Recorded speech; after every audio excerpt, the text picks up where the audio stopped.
Hello guys, কেমন আছেন সবাই? আশা করি সবাই ভালো আছেন। নতুন একটি ভিডিওতে আপনাদের স্বাগত। এবং আজকে কথা বলবো জার্নি অফ লাভ 18+ এই মুভিটা নিয়ে।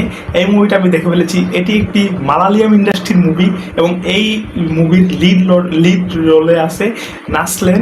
এবং তার অ্যাক্টিংয়ের কথা না বললেই নয়। তার অ্যাক্টিং ধরো প্রেম হলো মুভিতে তোমরা সবাই দেখেছো যে তার কী রকম ডেডিকেটেড অ্যাক্টিং তার দেখিয়েছে এবং ঠিক একই পর্যায়ে অ্যাক্টিং এই মুভিতেও আছে।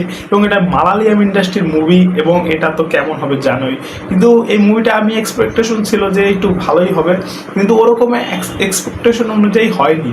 ধরো এই মুভির কাহিনী হলো সিম্পলি একটা কাহিনী।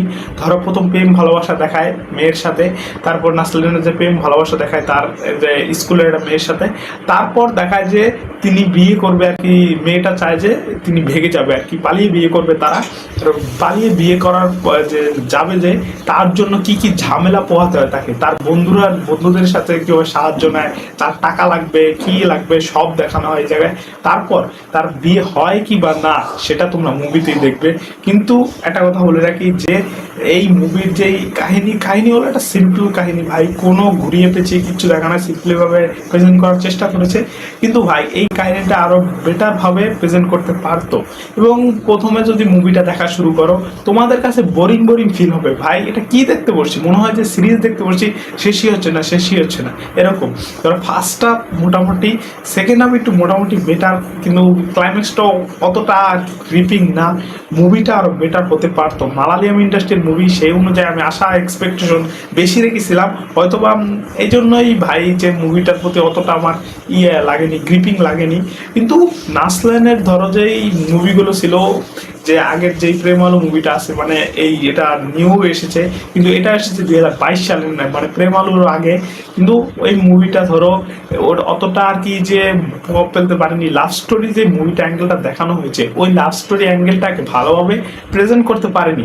এবং এই মুভির মিউজিকের কথা বলতে গেলে মিউজিকটা মোটামুটি আর কি ভালো লেগেছে আমার কাছে, মুভির সাথে পারফেক্ট ম্যাচ করে গেছে। এবং কিছু জায়গায় ভিএফএক্সের ইউজ করেছে যেটা একবার ফালতু লেগেছে আমার কাছে।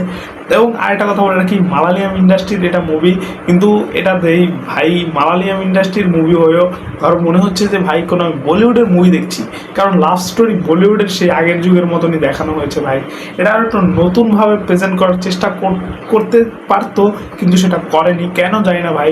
নাসলেনের মুভি সেজন্যই আমি এটা দেখেছি, না হলে আমি এটা দেখতাম না। এবং আরেকটা কথা বলে কি, এটা হলো 18+ নামের সাথেই মুভিরও 18+ লাগিয়ে দিয়েছে। অবশ্যই তোমরা এটা ছোটরা অবশ্যই দেখবে না, অবশ্যই বড়রা দেখবে 18+ মুভি যেহেতু ভাই। আর কি বললো, মুভি লাভ স্টোরি মুভি যদি পছন্দ হয় তাহলে তোমরা অবশ্যই এই মুভিটা দেখতে পারো। এবং ওয়ান টাইম ওয়াচ মুভি বলতে গেলে ভাই, নাসলেনের যদি তোমাকে ভালো লাগে তাহলেই অবশ্যই এই মুভিটা দেখো। এবং এই মুভিটা ধরো তোমার ভালো নাও লাগতে পারে, সবার জন্য কিন্তু এই মুভি না। অবশ্যই 18+ মুভি, নামই যেহেতু 18+ দিয়েছে সেহেতু তোমার 18+ মুভি হবে। এবং তার বন্ধুদের যে কয়েকটা ক্যারেক্টার আছে ওইগুলো অনেক ফানি ছিল, দেখতেও ভালো লাগছিল ওইগুলা। মানে ওইগুলা যে এরকমভাবে যে মানুষকে হাসাতে পারে সেটা আমি ভাবতে পারিনি যে। এবং এই মুভিতে ধরো যে আলাদা একটা গ্রিপিং রাখার চেষ্টা করেছিল, মানুষের সাথে কানেক্ট করতে চেষ্টা করেছিল, কিন্তু সেটা ব্যর্থ হয়েছিল অনেক জায়গা দিয়ে তোমার ভাই। কিন্তু তারপরও মোটামুটি ভালো একটা মুভি, টাইম পাসের জন্য বেস্ট মুভি। তুমি চাইলে দেখতে পারো, না চাইলে দেখতে পারো। লাভ স্টোরি মুভি দেখো, মন চাইলে যা কি বলবো। এবং এটা একটা অ্যাভারেজ ফিল্ম ধরতে গেলে। আজকে এই পর্যন্তই, সবাই ভালো থাকবে।